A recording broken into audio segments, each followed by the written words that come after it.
If I can just first of all welcome everyone here this evening and to those on the live streaming. I must say it's quite a unique thing for me to be talking to people who are not present, so welcome to all of you for the first time MICROmega have done this on a live streaming basis. I thought it might be useful at the beginning of the presentation to give background to probably most of you who don't know where the name MICROmega comes from. And the reason I think that is useful is a lot of what I'm going to talk about today really is about the philosophy and the ethos and what we're trying to achieve, and quite frankly why I think we can achieve it, because clearly the main purpose is to convince you all to buy the shares. So I'm going to do my very, very best to do that. And it is quite an interesting story, the name MICROmega. I first came across, or not the name MICROmega itself, but there's a very famous French philosopher and satirist called Voltaire. And I was reading his collected works about 20 years ago. And Voltaire is better known for a satirical work called Candida, which he wrote after the famous Lisbon earthquake in 1750. And I read this very, very short story called MICROmegas. And the story itself is not really important because it's almost a kind of sci-fi, kind of prior to the H.G. Wells days, probably the original sci-fi story. But I really was intrigued by the name MICROmegas, which was the main character. And I like the idea of the combination of the micro and the mega. And it struck me that from a business perspective, philosophically, it went in accordance with some of the things that I believe are important in running a business. So I rushed off and I registered the name MICROmega in the hope that one day I might use it in a company. And I think about 5 or 6 years later, when we started the MICROmega group, we called it MICROmega. And the reason for the name MICROmega and the combination, in fact, also very importantly, why the micro is large and the mega is small, is because there is a very, very strong belief throughout the group that the detail is what makes the bigger picture right. And one of the philosophies we have, and I think anyone that's worked for the group for a period of time will vouch for this, that we are very, very strong in making sure that the bigger picture is managed through the detail. I think there are many, many companies that have been successful and have grown quite quickly, but through lack of attention to detail, in fact, they fail. So we continually stress we are MICROmega. The name is there for a reason, and the reason the micro is large and not small is we're saying if you get the detail right, that helps in growing the bigger picture. So that, just interestingly, is why the company is called MICROmega. And from a slogan point of view as well, over the years, we come up with the slogan, the differences in the detail. It is something we've reviewed from time to time. We've often had discussions, it's not catchy enough, you should do something, but a public company do something a little bit snazzier and snappier. I've discussed it with Greg a number of times over the years, but it still comes back to, while it is a slogan in itself, I think that we believe within the organization the differences in the detail, in fact, it's an attitude and it's a statement of intent. It's one of the most important things that we believe in. In fact, I'll go as far as saying it's very, very difficult to grow a business at the rates that we have been growing the business at, and at the rates we intend to keep on growing the business with, if in fact you don't get the detail right. And the detail is about attention to contracts, and detail is about getting proper accounts in place, management accounts, management reporting, and just never ever taking for granted that the growth in the market is there. And as you're growing, continue to understand that your focus on the detail is very, very critical if you're going to grow successfully. As I said earlier, there's many companies that have grown, and in fact that growth has worked against them and they've ultimately collapsed. And it's one of the things that we're alert to, we're aware of, we continue to drive through the organization, that the detail is absolutely critical and never lose sight of the detail. If you look at the business, there are 3 key investment drivers that we apply in trying to grow the business. Some of them are fairly obvious, they're around profit, but it's not the obvious ones, it's really the combination of what we think we are trying to achieve. And the first one, so I've hit 2 there, the first one is headline earnings per share. We are very, very focused on driving our headline earnings per share. There are other earnings measures, there's attributable earnings, which are probably more affected by accounting standards, but as far as we are concerned, and in communicating with investors, we hope to be judged on our ability to continue to grow the headline earnings per share. Tied up to the headline earnings per share is cash. Now, it's obviously a very, very challenging exercise for any business to grow at the rates that we're growing at and also generate cash. Because it just makes common sense if you're growing a business at a very, very high rate, that a lot of the cash you're generating goes back into funding the business, to funding the growth and funding the working capital. And what we're trying to do is trying to be smart enough that we can grow the business, grow our HEPS at levels which will continue, we expect, to be way above the average that the market would be expecting from listed companies over the next couple of years. And simultaneously, we're hoping to do that with this very high relation with cash to earnings as we possibly can. It's a question that was posed to me last year, I think by one of the investors that Saxo brought there, who kind of queried whether we could grow at the rates that I was suggesting last year. I was hoping we might grow at and still generate cash. I said I thought we could do so, but obviously it's very, very challenging to do so. But it is very, very important, and our focus is on HEPS, but also making sure there's a very high correlation between earnings and cash generated. And the final one is dividends.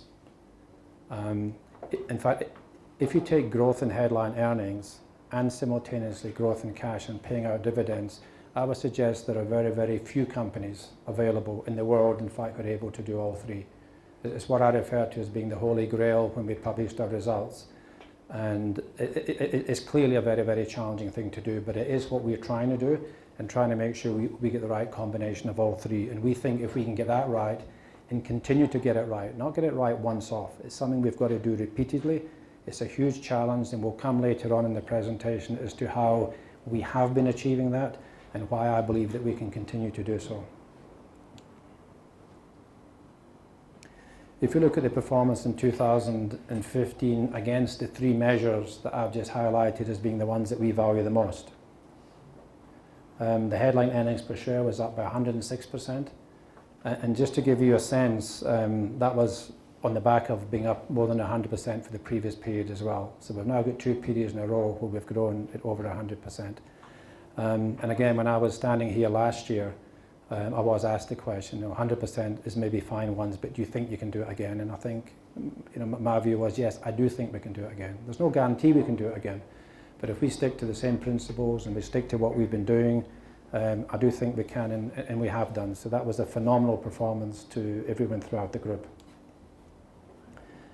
If you then look at the cash correlation, having indicated it's very tough to grow at these rates and generate cash, we in fact generated operating cash at above the level of growth.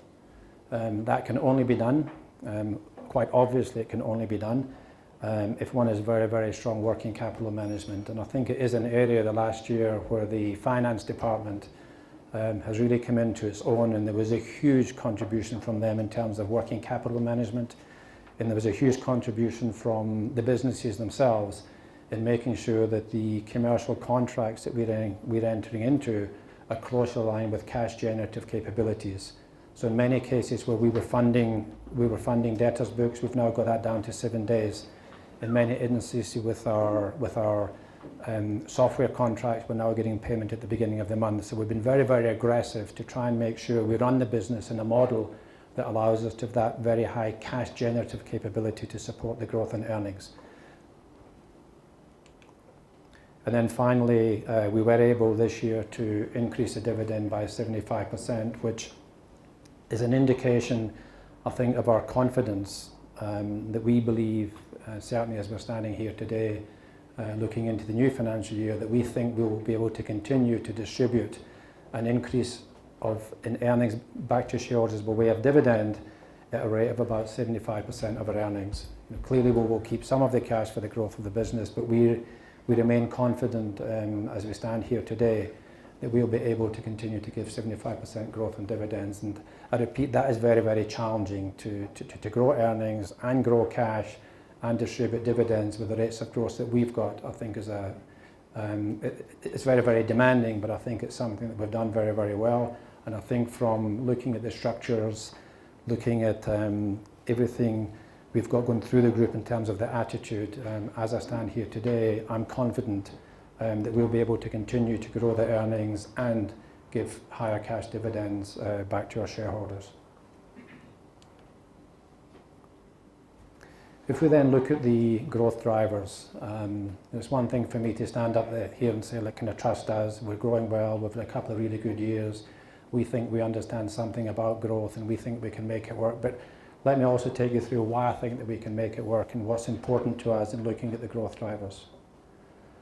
Firstly, and very, very importantly, is the product and the services that we provide. We will not go into any business just based on the fact that we think we can get growth if we don't believe that the product and the service is one where not only can we grow, but we're looking for situations where that product and that service can give us an opportunity to gain a share in an existing market, but we're also looking at situations where we believe that market itself will give us growth. We're not looking for situations where we can acquire a market share and go from 0 to 10, but then we find out we're in an X growth market, and once we get to 10, we get stuck at 10. So everything we're looking at, all the products we're looking at, the services we're providing, we're looking for industries that are growing in themselves and opportunities for us to take market share out of that industry. And we'll test a little bit later whether our products and services qualify with the criteria that I'm setting out here. The second one is positioning. If one looks at a market and growing a market, and the simplest way I can state it is what we do not want to be in any of the markets that we operate in is a price taker. So by way of example, if you have a 10% market share, by definition you're a price taker. You can't make a price by owning 10% of a market. So what we're always looking to do is either find a market or find a segment within a market that we think we can own. So we would rather own 100% of 5% of a market than 10% of a market. Because if we own 100% of a smaller share of that market, we become a price maker, not a price taker. And if you're a price taker, your margins become subject to other people's demands, to other people's business needs, in fact, to other people's efficiencies. You might be running a better business than the competitor, but their inefficient business translates to inferior pricing, and that gets passed back to you if you're a price taker. So we're absolutely determined when we look at all of our businesses, we'll look at the organic growth opportunities, we'll look at the acquisition opportunities. Unless we feel we can go and dominate either a market or part of a market, then we'll stay away from that business. Infrastructure and resources. That is absolutely critical. We've grown at very, very high rates the last couple of years. During the course of this evening, I'm going to tell you repeatedly, we're going to continue to do that. And you cannot do that without the right infrastructure and resources. There are just so many companies out there that grow very, very quickly and find out that the growth in the business falls over because they haven't got the right infrastructure and resources. So we're very careful in how we grow the business. We're growing very aggressively. The numbers are very, very impressive, but what we're not going to do is grow at rates that are faster than we can manage. So by way of example, if we were fortunate enough, and I'll talk a little bit later about our local authority business, if Cape Town come along and said, we'll give you a contract for R1 billion, we wouldn't take it. It'd be enticing to take it, but we know we don't have the resources and the infrastructure to manage a leap change like that.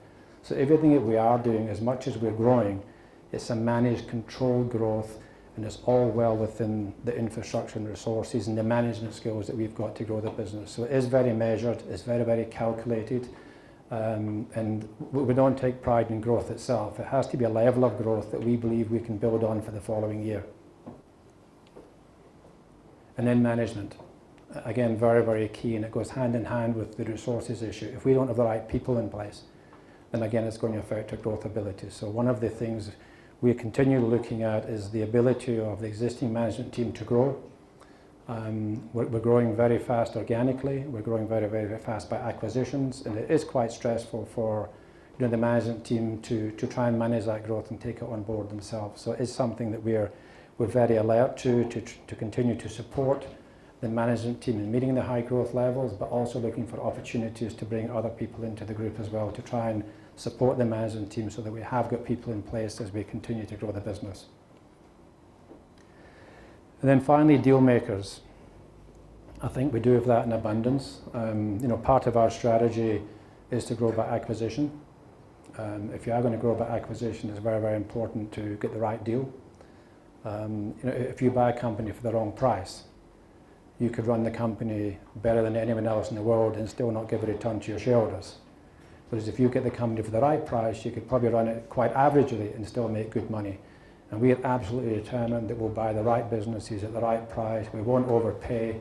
I repeat that we're not in growth for the sake of growth. It's managed growth, and we'll only get involved in businesses that add value. So we're looking at having good deal-making skills at the corporate finance level, and I think we have that, and I think we have demonstrated an ability to properly identify transactions, an ability to properly price transactions, and an ability to properly integrate all acquisitions within the group once we've taken them over. And I think our success rate to date has been very, very good in acquiring businesses and bringing them into the group. We use the term, which I think is now quite in vogue, about plug and play. When we do look at acquisitions, we try and bring acquisitions that will immediately contribute to profit, but also, very, very importantly, that will continue to grow themselves at the rates that we want for the group as a whole. So what we're not looking to do is to acquire a business that gives an immediate boost just because we have good deal-making skills, but then find out that business is X growth in year 2, 3, 4 and 5. We'd rather walk away from a deal like that. So we're looking to do good deals, get the right deal for our shareholders, but then make sure that the businesses we acquire quickly adopt the, if I can call it, the MICROmega culture, and they themselves begin to contribute meaningfully to the growth going forward.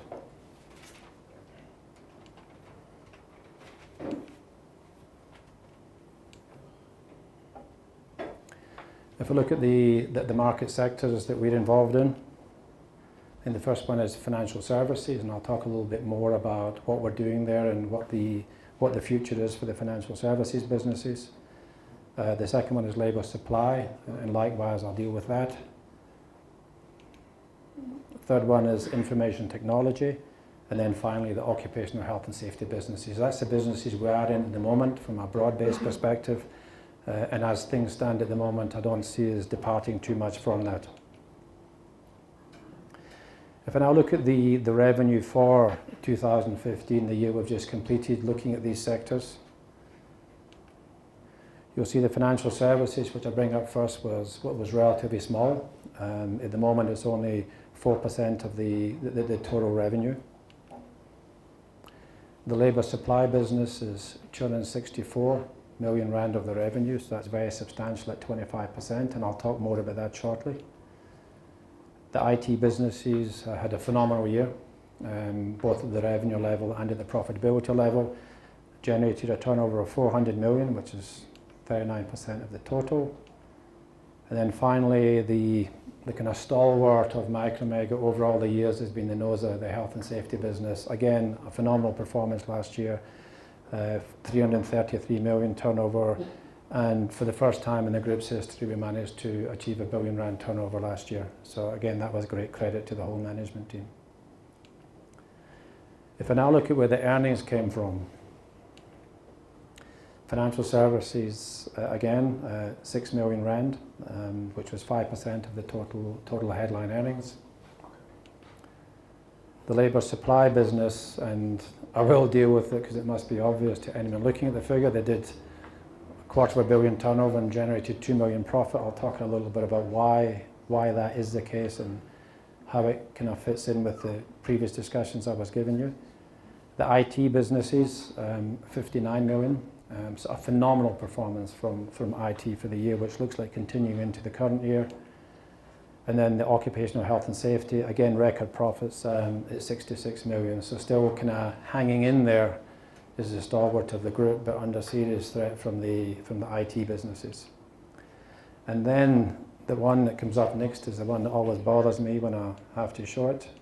Maybe that's why it's not coming up. Head office, minus 22 million rand. So every time I look at that one, it still gives me a bit of a fright as to how we can be taking 20% of our profits and spending it on head office. So what I thought it might be useful before everyone decides to leave early is explain that we're not quite as profligate as it might appear to be. So I'll just take you through some of what's in the head office costs. It also doesn't want to come up. Okay, compensation of, and these are after tax figures, so it's the headline earnings level. So of the head office cost, 9 million rand goes into compensation, so that's for paying for people like myself and Greg Morris and Russell Dick.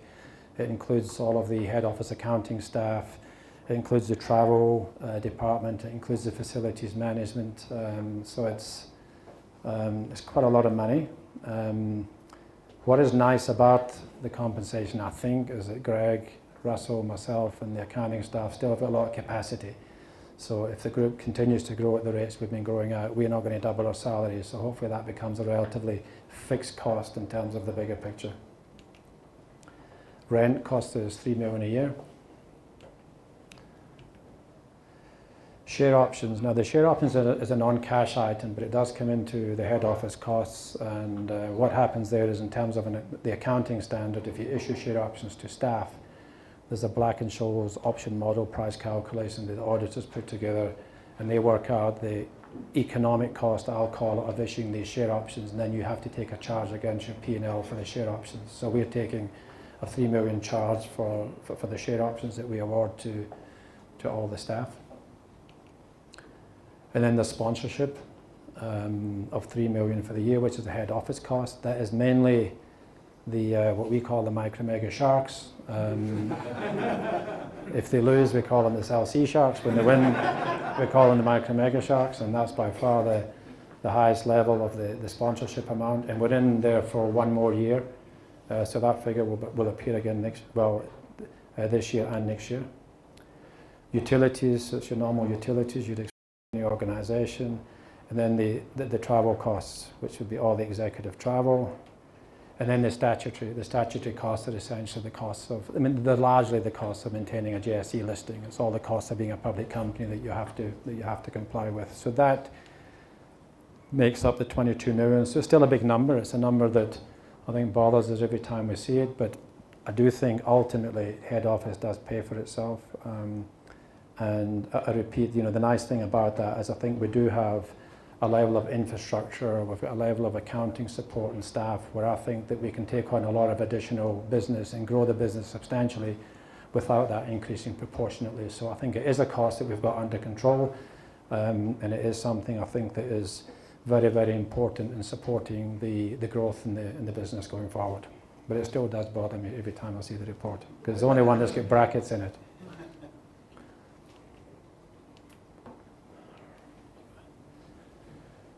This is, the next two slides are really more interesting to me, and the little fun slides in a sense that it's something I kind of look at, but I'm not suggesting it's necessarily something that indicates the performance of the group, but I think it is of some interest, but maybe not taken too seriously. If you look at the revenue per employee, and it's just a simple calculation, take the total group revenue and divide it by the average number of employees in the group for the year. If you look at the Bidvest group, which we all know the Bidvest group, very, very substantial. I don't know how many employees, but there's 100,000. The Bidvest group per employee generates revenue of 1.1 million per year. So employee includes everyone. So it's your reception, it's your cleaning staff, it's everyone throughout the group from top to bottom. So they're generating revenue of 1.1 million rand per person employed by the group. EOH, which is a better comparison for us because they're a competitor to, well, it's unfair. Based on their size, I should probably say we're a competitor to them rather than they are to us. That's probably a bit unfair. But they certainly are in all of the markets that we're in, and the organisation who we are coming across the most in all of the markets that we're operating in. And their revenue per employee, a little bit below Bidvest, but 900,000. Adapt IT, company also growing very, very well, very close to us in terms of share price performance at the moment, although they will fall quite quickly behind as we go forward. They're also doing 900k per person. BCX, also comparable to us in certain sectors, but just out of interest. None of them are directly comparable, but also 1 million, which is interesting. And then MMG, we're also on 1 million. So that was just an indication of activity for employee for what it's worth. I'm not suggesting it's a meaningful benchmark. If I, however, go to headline earnings per employee and see how that works for the same companies. Now Bidvest, I actually find this quite astounding given everything we know about Bidvest. So per employee, they're earning 38,000 rand a year, which means if you just apply the sums very briefly, if they could get each employee to contribute 1,000 rand a week, which doesn't sound like a lot of money, their headline earnings would go up 30%. And 1,000 rand a week doesn't sound like a lot for each employee to contribute to the bottom line. So they're not even making £1,000 a week out of their total employees, which I must say I was very surprised by that when I was looking at the numbers. EOH doing better, so on average their employees generate 61,000 Rand a year for them in after-tax profits. Adapt IT, 84,000, so better. BCX 13, there's just stuff going on in BCX, so that's a very bad comparison given the size of the business. But interestingly, MMG is 111,000. It's something it's worth watching. It's something that I look at in terms of the activity, and I would like to think if we continue to get things right, and if I'm saying that we are getting things right, and we're getting the right margins, and we're getting the right efficiency, we're getting the right growth, and we're keeping our costs under control, then I would expect that to continue. So again, it's more a little bit of fun, but it is an indication that we're getting some things right.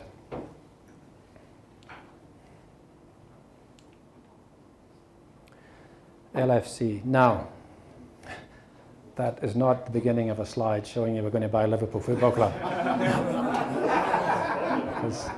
Every time I mention LFC, people say, we know exactly what you're talking about there. LFC stands for latest forecast. It's something that everyone within the MICROmega group is very, very familiar with because we talk about it quite a bit, especially at the end of the month. And essentially what we are doing there, and I'm going to be as bold as to say I don't think there is another public company in the world that manages a business by way of latest forecast. I think most people use budgets. We don't use budgets. We think budgets are useful. I think if you're a BMW or a company that's looking at mass market and budget control, I think budgets are useful for them. But if you're going to be growing your business at the rates that we're doing, and I repeat, and we're going to continue to do, you can't do it by setting budgets. If I was to sit down with the executive team 3 or 4 months before the year end and try and come up with a budget for the following year, I'm going to get at best 30-35% growth because no one has visibility in a business growing at the rates we've got as to where it's going to come from. It would just be numbers on a piece of paper, and I would say to the guys, give me 50, give me 60, and they'd give me 50 or 60. There'd be no substance, there'd be no basis. It would, and in fact, it'd be even worse than that. I think if you tried to interrogate a budget and you can't get visibility because you just simply can't get it in a high growth business, you're going to end up with a lower budget. And then once people have achieved the budgets, you'll get that natural kind of switch off that happens in big businesses. So in order for us to grow at the rate that we are growing, we had to find a different way of doing it. And the way we do it is through this process of latest forecasts. So what happens is every single month, so we don't start the year with a budget. We just start the year by saying, you're in markets that must grow, your job is to grow them, and you have to grow them, and your performance is based on growing them, and we need to know your latest forecast. And during the course of the year, based on the actual performance, management have to come back every single month and give the latest forecast every single month. And that's interrogated every month. What have you done in the last month? Why is your latest forecast the same as it was last month? What have you done the last month? Why haven't you grown your business? And it's very, very demanding. It's very, very intensive in terms of getting systems and performance measurement to support latest forecasting. Budgeting is easy. It just sits there for 12 months and you report against it. So it's very, very demanding. It leads to very interesting review meetings at the end of the month when we interrogate the latest forecast, because again, it's not just giving us a number. If someone gives us a number that says my forecast for November is now this, we say, why is it that in November? What have you done? Have you got an order? Have you nearly got an order? It can't just be a number. So the whole thing is a very, very, I think I'd say, aggressive process of interrogation and making sure it does work. But what it is doing from a management point of view, it means that every single month, every single company has got to come and explain what they've done in that month to grow their business. And we also say to the management team, forget about year ends. Year ends don't matter to you. They matter to us from a reporting point of view. But we don't like this idea of rushing for the year end and trying to meet a target for year end, and then things go quiet for the next couple of months. We're saying every single month you must be growing your business. Forget year ends. That's something we report on. But you from a management team must just keep on going and just keep on growing your business every single month. April is as important as March, even though it's the first month. Yeah, it is true. If you have a bad April, you can catch it up for the rest of the year. But that's only if you think in terms of cycles of reporting periods. We're alert to the fact we have to report. We're alert to the fact that shareholders are getting figures twice a year. But the message of confidence we have is our ability to say every single month we're sitting down with the management team, and every single month we're saying, what have you done? Not for the end of the year, but for next year already. How much of the growth this year have you reinvested back in next year? We need to know that every single month you're doing something to grow your business. And it's taken some time internally to get it properly instituted from a reporting point of view, from a culture point of view. It's been very demanding, I think, on the executive, because the meetings can get quite uncomfortable. It's been very demanding in the accounting staff to make sure the systems and controls are in place to report on this type of basis. But it's an absolute key to success in what we are doing here. If every single person, every single day, every single month is worrying about how do I grow my business, and I know at the end of the month, not once a year in a budget, do I have to explain it. Every single month I've got someone coming and saying, what have you done to grow your business? So it's a very, very interesting management and monitoring tool. It's something that I think it's fair to say that not all management is comfortable with. I think it's not easy to deal with, and certain personalities work with it better than others, but it's something that I guess at the end of the day, if the person can't work with it, then I guess they can go and join another group. And I'm not saying that harshly, but it kind of is the culture. I think if you're going to succeed in MICROmega, I think you're going to succeed in most places once you leave MICROmega. We're very, very fortunate that we have got a great team of people who have already got a couple of years of demonstrated capability in terms of growing our businesses. And I think we have got some very robust financial controls and reporting mechanisms in place to run the group the way we were doing. And then repeat, very importantly, earlier on, to have the infrastructure and resources to make sure that we don't overshoot. Because we want to grow successfully, but we want each level of growth to be a strong plateau for the next level. It mustn't be so fragile that we can actually fall off quite quickly. So it's something that's very, very, very important to us. If you look at the financial services business, as you'll have seen from the earlier slides, the contribution of financial services to revenue was fairly low, 4%, and headline earnings was 5%. There is a business where, if you look at existing activities, I think the management team under Joe Forcale and his senior guys, I think have done very, very well in essentially a broking business, which has, I think, been in the group for about 14, 15 years. As we all know, the broking market is a very, very tough market. It's a market where you are more in the price taking than the price making end of the curve. We've changed that around this year to a certain extent by bringing some key individuals who we think have got a level of skill in the community that they're able to package and structure products, so we've become more of a price maker, but we're still in a price taking end of the business. We've not really paid much attention to the financial services side of the business over the last couple of years, because the obvious opportunities in meeting our growth targets were in the health and safety business and the IT business. But what we have done now, in fact very recently, Greg and I are working on it, is making sure that the financial services businesses going forward will grow to become something far more substantial. And by the second half of this year, I expect us to have some new businesses in the financial services area where the financial services business will start to become more of a meaningful contributor to the MICROmega Group earnings. It is markets that we understand very well.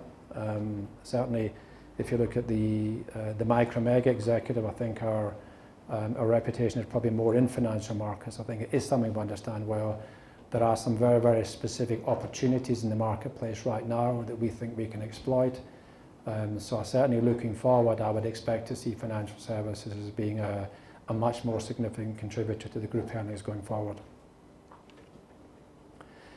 The labour supply business, now that one is interesting in the sense that to some extent it depends on how you look at the business. If you look at the charts I showed earlier, I referred to it making 2 million profit off 264 million rand turnover. But interestingly, if you look at the business different, more like a bureau service, of the 264 million turnover, 239 million of that turnover was running people's wages for them. So we've got clients where we're actually running their wages and providing a service, but part of the service is we pay the wages, then they pay us the money afterwards. So if you strip that out and you were operating in a different business model, say as if it's a bureau service, and we said to them, we will do all the work for you, we will manage all the admin for you, but we want a fee for doing that, the business would have shown about 25 million turnover and 2 million profit. And that business is capable of doing maybe 5, 6, 7 million profit. But because we're running this high level of turnover, you get this high amount of working capital tied up that really adds no value to the business whatsoever. So you've got almost £250,000,000 worth of turnover at the MICROmega level that's a bit confusing because there's no margin on it, and it's really just a question of writing someone's payroll and then they pay us back a week later. So there's a distortion. So if we look at that business going forward from a latest forecast point of view, coming off the base that we've seen over the last year of a 2 million contribution, I think even in a worst case scenario from a growth point of view, it will grow significantly above that.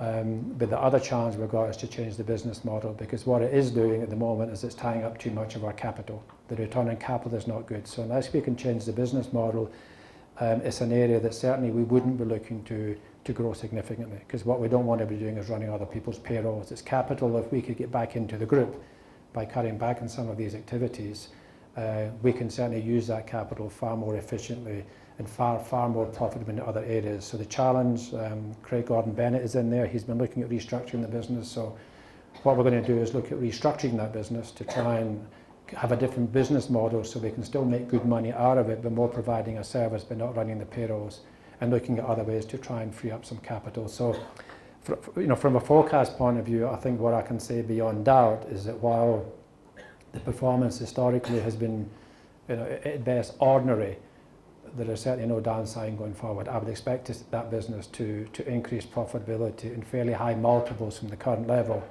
And I think we've also got a kind of fairly stable structure and a new management team in place there. So from where we've come, I think I'm looking for a far more significant contribution from that business, but also, I repeat, to try and free up the capital that's been tied up for very, very poor returns. So a lot of upside in that sector of the business from the current position. The occupational health and safety business, I'm sure most of you are aware, has been the stalwart, as I said earlier, of the group over a number of years. That business just grows and grows and grows, and I think will continue to do so.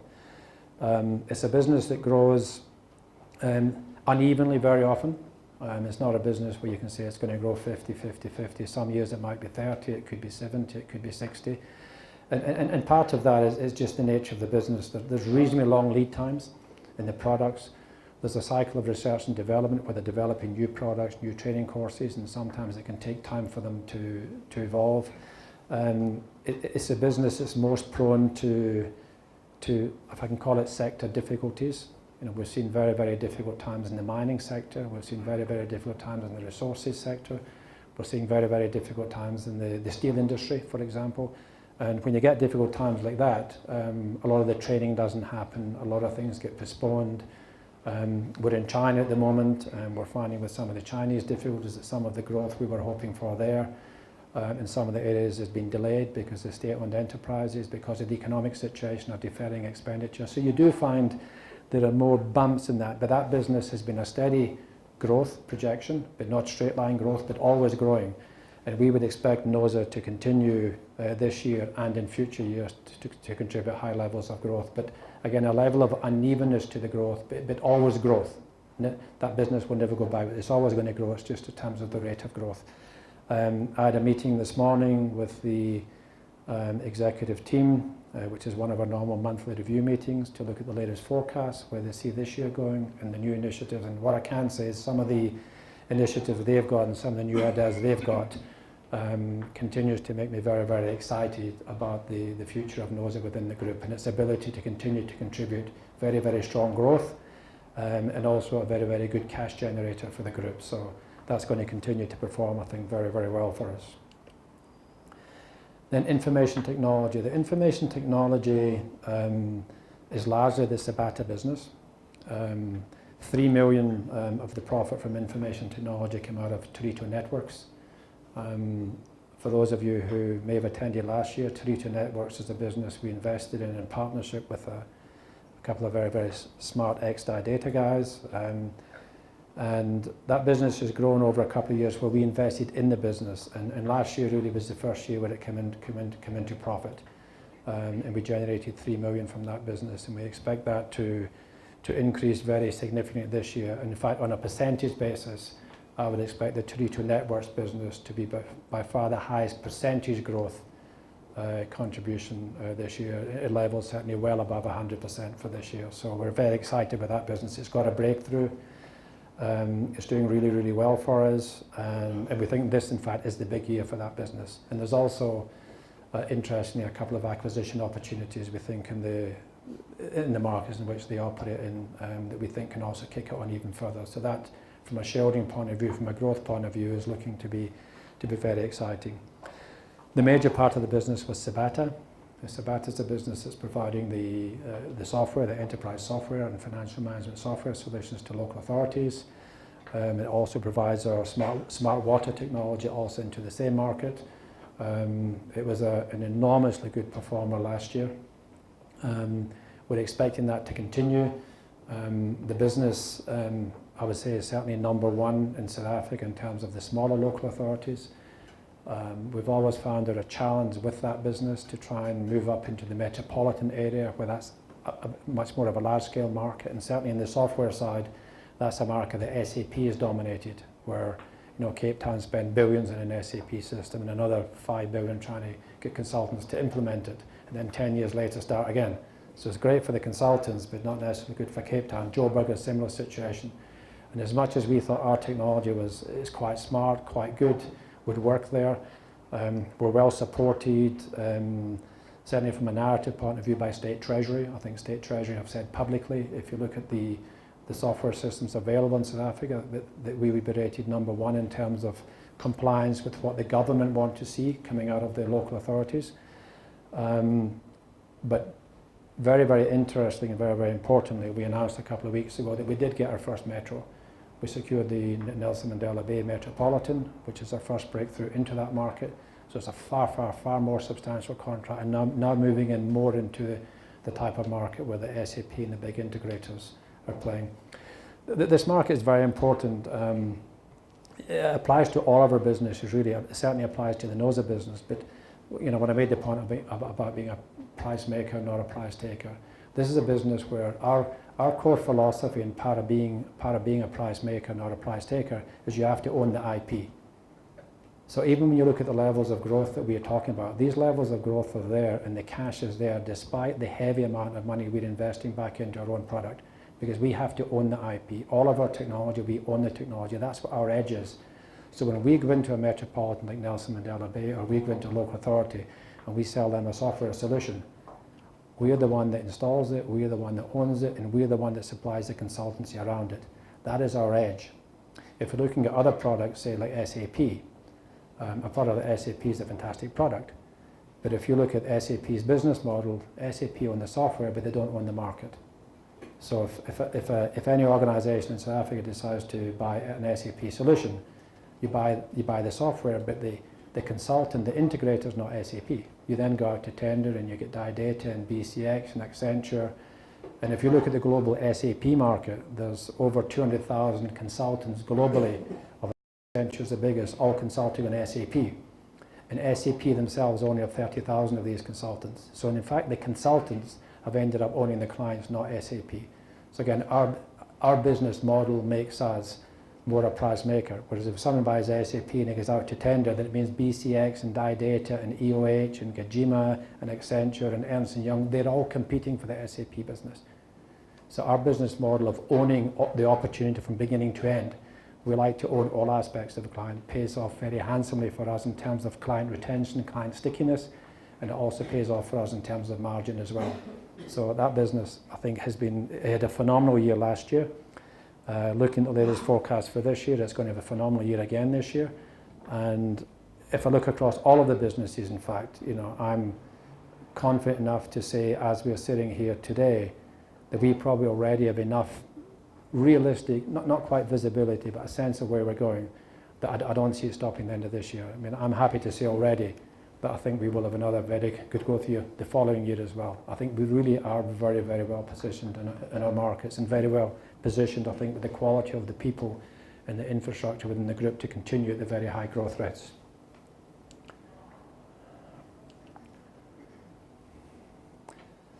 If I then just look in summary and really try and cover what the message I want to try and give. I think from the short term, We have been a top performing share over the last couple of years. I think we were number 3 in the Financial Mail, top company list from a share performance point of view. For those of you who don't know, we would have been number 1 in the Business Times top 100 companies list, but we didn't qualify because there's a 5-year tradability requirement, and our share didn't trade enough 5 years ago for probably very obvious reasons. But if in fact with the share tradability, we in fact would have been the number 1 company in the Business Times for the last 5 years. So we will get that spot, but we're just going to have to wait on the tradability side. So I think short term this year, I'm confident enough to say we are going to have another very, very strong year. And I think it will certainly be well above the returns offered by other companies in the JSE this year. And if you look at the medium term, I really can't see any significant risks or any significant events coming in over the course of the balance of the year that would make me think, if I'm standing here again next year, that I won't be giving you the same message. It's obviously too early to say, but certainly there is nothing in the pipeline that would make me feel that the track that we are going to go on is going to be interrupted in any way looking into the following year. And then after summary, I go to finally. So one after summary. There are a couple of things that we are going to have to address. I think this is the first year, and we discussed this with Duncan and his management team this morning in the NOSA meeting. This is the first year where, even despite our growth, we're starting to see the impact of black economic empowerment. I think our products stood on their own. I think we've been the benchmarks. NOSA is the benchmark in health and safety. And it's kind of carried us through, but I think this year is the first time where we're actually sitting down and saying we really, really have to address the BE issue. At the equity level, I think that it is a fact that the equity as a component of BE is going down percentage-wise in terms of the overall computation, but it is something I think we've reached a stage where we do have to look at BEE. We're having some discussions at the moment, whether we do that at the MICROmega level, whether we do it at the company level is something we've got to think through. It certainly will not be done on a discounted basis. If anyone does come in, we'll expect them to pay full price, which we believe the share price at the moment in any event offers significant opportunity for anyone to come in at the current market price. So it is something we're looking at, and hopefully we'll have more to say on that by next year. It's not something that's causing us any great consternation right now, but we certainly have seen, and Duncan referred this morning to a contract we had where we would have got 7.2 million for this one contract in the health and safety business, and we only got 50% because they gave the other 50% to BE partners. So it is just starting to have an impact on our business, and it's something we are going to address at the shareholder level. Liquidity and tradability. We are alert, and I mentioned when I was standing here a year ago that we are conscious from an investor point of view that people are looking for tradability and liquidity in the share. We did indicate last year that we thought we'd be better off now than we were then, and I think we are. We have brought additional shareholders in. There's more shares in issue there. We've got some vendors out there who have taken shares as well, who are happy to make them available in the marketplace. I differentiate liquidity and tradability in the sense that in the strictest of market terms, you can have tradability without liquidity. You can't have liquidity without tradability. But liquidity by our definition would mean that you can trade in reasonably high volumes with low impact cost in pricing. Now, very few of the staffing and markets, in fact, give liquidity. Very often there's very high tradability. You see it with government bonds, and you see it, in fact, the whole bond market where there's massive amounts of trade. But if you try and move a large parcel, you actually move the price against yourself. So that's not a liquid market, even though it's a highly tradable market. In fact, we've seen it recently with Vodacom. That was interesting when the government sold the stake in Vodacom to the PIC. They gave the PIC a 10% discount on the basis that it was, well, in my terms as opposed to government terms, they're saying it was illiquid. And that's why they had to give a 10% discount. And of course, a 10% discount across the whole book, if you look at what it would be if you started buying and averaged it out, it means you're expecting the impact price to be much more than 10% in the way down. If it was me, I'd have been arguing the other way around. I would have been saying to the PIC, you should pay 10% more for the opportunity to acquire such a book. I don't know why they get a discount instead of a premium, but I guess you have to understand the intent of the transaction. But the point I'm making is, liquidity is one thing and tradability is another. We can say to institutions, there is tradability in the shares. So if someone was coming along to us and saying, I'd like a package of shares, I'm looking for 1 million shares, we can get 1 million shares without impacting on the market, because we do have vendors who we've placed shares with who are not long-term holders. And if we went to a vendor and said to the vendor, we've got someone who's interested in the share but don't want to buy it in the market because they'll push the share price to 25, 26 rand, which will still look good in a couple of months' time in any event, but let's try and get it at 19 if you can. We would then go to the vendor and say, are you willing to place it? So we do have tradability in the share, and it's certainly a lot better than it was last year, and it'll be a lot better again in 1 year's time. We're very, very conscious of the need from an investment point of view to start using the share and starting to create a level of tradability in the market. So it is something we're very alert to as one of the key things that we think is important from an investor perspective, and it's something we'll keep on working on. And then the final comment I want to make before taking any questions is, on balance, if I look at the share, I think the one thing we can say with absolute confidence is the share price at the current level, there's very little downside. In a year's time, the share price is not going to be 12, 13 or 14 rand. It's got upside. What the upside is, we can't say. I think it's got a lot of upside still, but it hasn't got downside, and I think we have to be one of the few shares listed in the marketplace right now where, certainly from management point of view, from an executive point of view, I can stand up here and say it's almost certain it will go up. It's just a question by how much. But we think there's no downside at all. Okay, all right. Well, once again, thanks everyone. Have a drink and enjoy yourself. Thanks very much for coming.